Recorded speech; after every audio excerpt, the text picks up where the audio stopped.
Halo semuanya, kembali lagi sama aku Sheila Aulia. Dan kali ini aku masih membahas salah satu materi algoritma yaitu linked list. Langsung aja kita ke teorinya dulu ya teman-teman.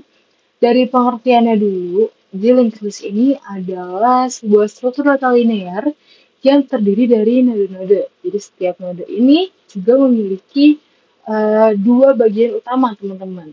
Yang pertama itu ada data. Data ini yang menyimpan nilai atau informasi yang ingin kita simpan. Terus yang kedua itu ada next, dia merupakan pointer atau referensi ke node berikutnya dalam list. Linked list ini bisa dibilang sangat fleksibel karena ukurannya itu dapat dinamis, berbeda dengan array yang ukurannya tetap. Jadi gini teman-teman, linked list dan juga array ini adalah dua hal yang serupa tapi nggak sama teman-teman. Mereka itu sama-sama serupa bisa menyimpan atau mengumpulkan data dalam jumlah yang banyak.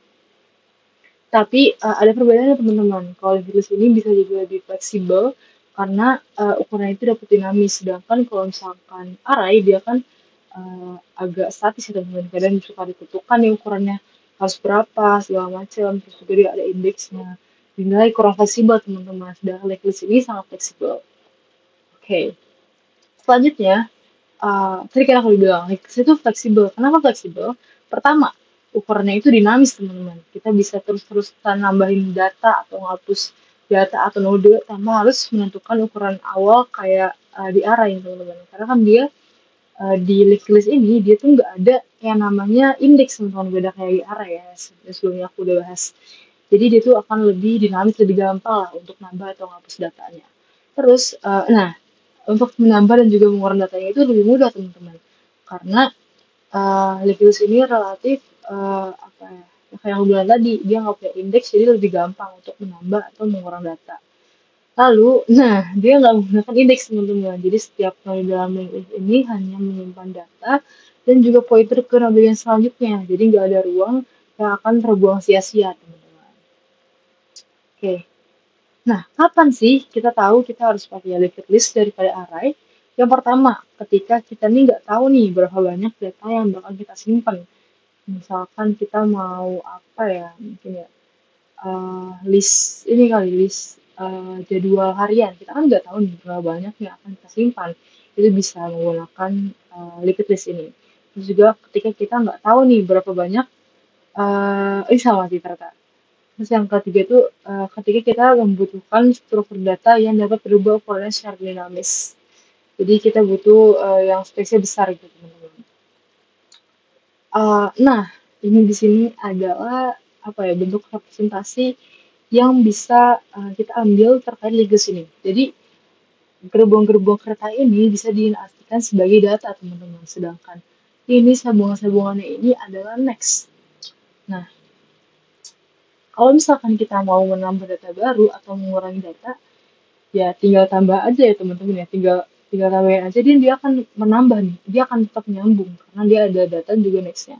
Dan juga kalau misalkan kita mau ngurangin data misalkan di tengah-tengah, ya ngurangin aja karena dia akan menyambung kembali teman-teman. Jadi bisa dibilang kayak aku bilang tadi, ini akan lebih fleksibel teman-teman cara penyimpanan data dari segala segi lah pokoknya. Ini sangat cocok kalau teman-teman mau apa ya menggunakan atau menyimpan data yang jumlahnya nggak tentu. Nah, sekarang aku bakal implementasiin liquidus ini ke dalam codingan. Nah, di sini aku udah ada codingannya untuk liquidusnya. Di sini itu liquidus itu kurang lebih sama seperti yang sebelumnya, record dan juga pointer, kita akan bermain dengan yang namanya template, teman-teman. Cuma kalau sebelumnya template-template ini dibuat dalam bentuk function, ini dibuat dalam bentuk class nih. Nah, ini nih yang sebenarnya apa yang benar nih teman-teman. Kalau misalkan template itu sebenarnya seharusnya dibuatnya di kelas, tapi juga bisa dibuat di function seperti yang sebelumnya. Nah, di kelas ini, di sini aku bikin kelas task. Kalau di komponen Liquidus itu ini namanya data, teman-teman. Jadi, core template-nya nih, itu adalah task. Jadi, di task itu dia mengandung constructor, dia harus punya parameter description, uh, terus kita menginisiasikan properti-properti dari task ini ada description dan juga next. Nah, next ini dibuat nol teman-teman atau kosong, nol itu kosong. Jadi um, untuk inisiasi pertamanya itu dia kosong, tapi selanjutnya di yang selanjutnya akan diisikan dengan dikaitkan dengan data-data yang selanjutnya gitu, dengan deskripsi-deskripsi yang selanjutnya. Terus di sini aku buat kas yang kedua, atau template yang kedua yang berhubungan juga atau yang menampung tas ini. Jadi ini tuh bisa dibilang kayak apa ya? Kalau misalkan kereta ini kan dia ada satu rangkaian ya. Nah ini adalah kelas yang bikin satu rangkaian tersebut. Di sini konstruktor ini dia harus punya head, dia harus punya head dan juga dia ditaruh nol teman-teman. Berarti bisa dibilang tuh head itu kayak apa ya? Satu rangkaian ini tuh satu rangkaian tersebut lah pokoknya. Nanti akan aku jelaskan kedua-kedua bawahnya karena dia saling berkaitan ya teman-teman. Di sini di kelas task ini ada function namanya add task ini untuk menambah task baru atau menambah kalau di kereta itu menambah gerbong baru teman-teman. Dan karena di task juga dia butuh parameter atau butuh data description, maka di sini juga dia ditambahkan parameter description teman-teman. Terus dia membuat konstanta baru, variabel baru namanya itu new task. New task ini dia uh, new atau kayak aku jelasin sebelumnya dia akan membuat data baru ya kalau new dia akan membuat tas yang baru nih tas yang baru dengan parameter yang ada gitu. Selanjutnya di sini tuh ada kondisinya nih teman-teman jika um, ini tidak sama dengan this head atau this head itu nggak ada gitu dia akan membuat this head baru dia akan membuat new task yang baru teman-teman jadi this head itu isinya adalah new task tas yang baru. Nah, sedangkan kalau itu sudah ada, dia akan membiarkan gerbong yang sudah ada atau rangkaian yang sudah ada, while kayak sambil dia akan menambahkan gerbong selanjutnya. Nah, ini tuh next. Tadi kan sebelumnya kosong karena dibuat nol atau kosong karena kan memang belum ada yang selanjutnya teman-teman. Tapi kalau misalkan ternyata kita mau menambahkan yang selanjutnya, dia akan digunakan di sini. Lalu apa namanya gerbong yang selanjutnya akan ditambahkan setelah data yang sudah ada teman-teman. Jadi dia akan bertambah selanjutnya di data yang sudah ada dihubungkan dengan next ini nih teman-teman. Lalu selanjutnya ini current next adalah new task. Nah selanjutnya kira ini doang sih teman-teman ya. Kalau untuk function linked list untuk menambahkan. Nah sekarang kita akan menampilkan linked listnya. Jadi kenapa ini udah ada dokumen retail tapi ini kosong? Karena kita mau menambahkan data sama sekali teman-teman. Aku jelasin dulu ya, ini adalah function untuk menampilkan menampilkan datanya gitu teman-teman. Jadi di sini tuh ada dia nggak ada parameter sama sekali, seperti yang aku bilang, false itu nggak harus ada parameternya, kalau nggak diperlukan nggak usah.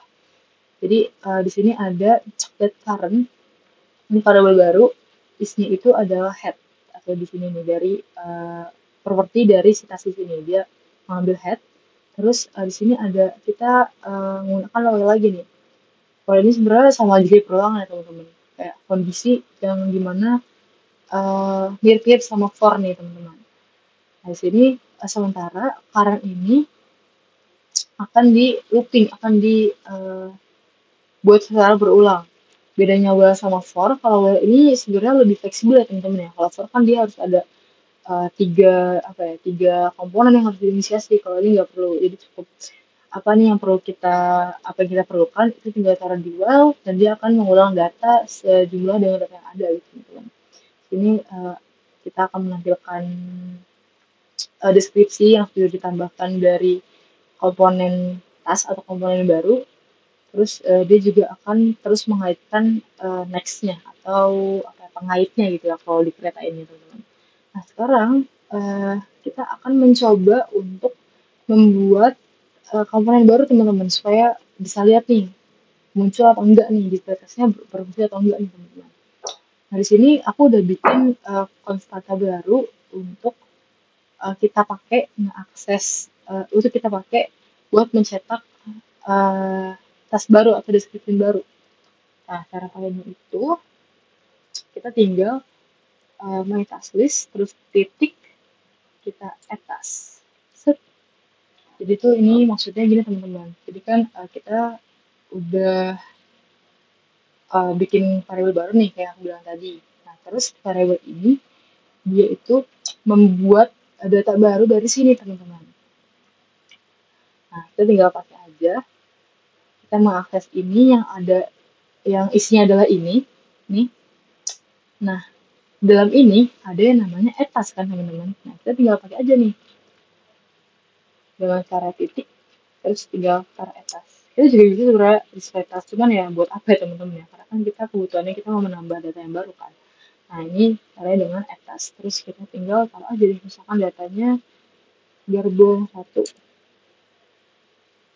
Terus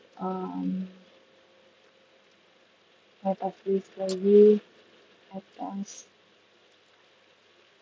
gerbong 2.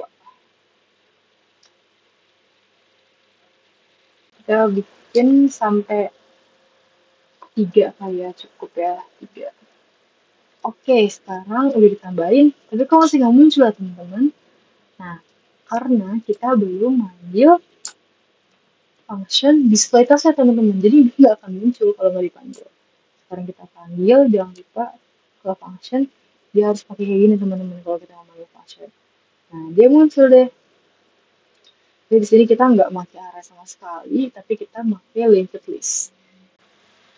Itu yang bisa aku sampaikan terkait materi linked list.